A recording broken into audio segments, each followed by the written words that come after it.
ఇంధన రంగంలో తెలంగాణను ఉన్నత స్థానంలో నిలబెట్టడమే లక్ష్యంగా ముందుకెళ్తుంది ప్రభుత్వం. రాష్ట్రంలో విద్యుత్ సమస్య లేకుండా డిమాండ్కు తగినట్లు సరఫరా చేసే దిశగా పక్కా ప్రణాళిక తయారు చేస్తుంది. ఇందులో భాగంగానే హిమాచల్ ప్రదేశ్లో 2 జల విద్యుత్ కేంద్రాలకు ఒప్పందం కుదుర్చుకుంది రాష్ట్ర ప్రభుత్వం.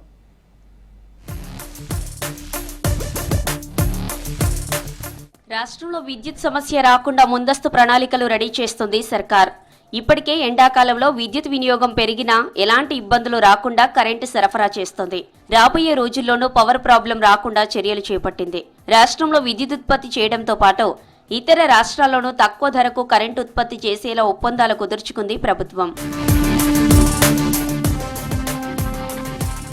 రాష్ట్రంలో కాంగ్రెస్ అధికారంలోకి వచ్చిన తర్వాత రాబోయే రోజుల్లో విద్యుత్ డిమాండ్ను దృష్టిలో పెట్టుకుని ముందస్తు చర్యలు చేపట్టింది. కొన్ని రోజుల క్రితం హిమాచల్ ప్రదేశ్ ప్రభుత్వంతో ఒప్పందం కుదుర్చుకుంది. హైడ్రో పవర్ ప్రాజెక్టులైన సెలీతో 400 మెగావాట్లు, మియార్ నుంచి 120 మెగావాట్ల ఉత్పత్తికి రాష్ట్ర సర్కార్ అగ్రిమెంట్ చేసుకుంది.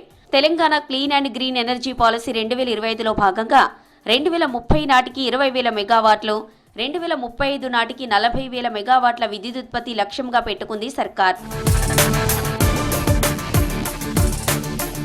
సిమ్లాలో ఉత్పత్తి చేసే విద్యుత్ థర్మల్ పవర్తో పోల్చుకుంటే పర్యావరణానికి ఎలాంటి ఎఫెక్ట్ ఉండదు. ఖర్చు కూడా తక్కువే. దీంతో రాబోయే 10 ఏళ్లలో తక్కువ ఖర్చుతో గ్రీన్ ఎనర్జీ పవర్ తెలంగాణ రాష్ట్రానికి రాబోతుంది. హైడల్ పవర్తో గ్రీన్ ఎనర్జీ ఒప్పందం మంచి పరిణామంగా అభిప్రాయపడుతున్నారు విద్యుత్ రంగ నిపుణులు.